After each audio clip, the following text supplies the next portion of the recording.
আজ আমরা শিখব দুইয়ের গড়ের নামতা। বাংলা দুইয়ের গড়ের নামতা শিখি।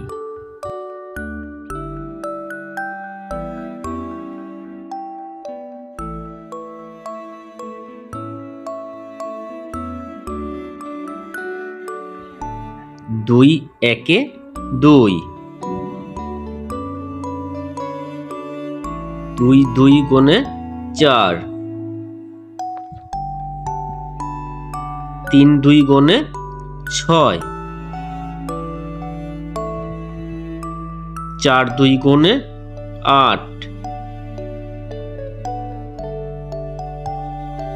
পাঁচ দুই গুণে 10,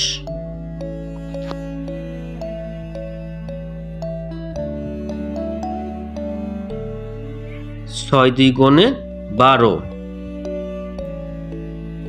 সাত দুই গুণে 14,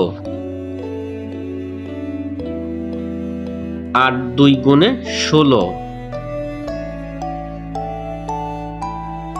নয় দুই গুণে 18, 10 দুই গুণে 20। তিনের নামতা দেখার আমন্ত্রণ। ধন্যবাদ।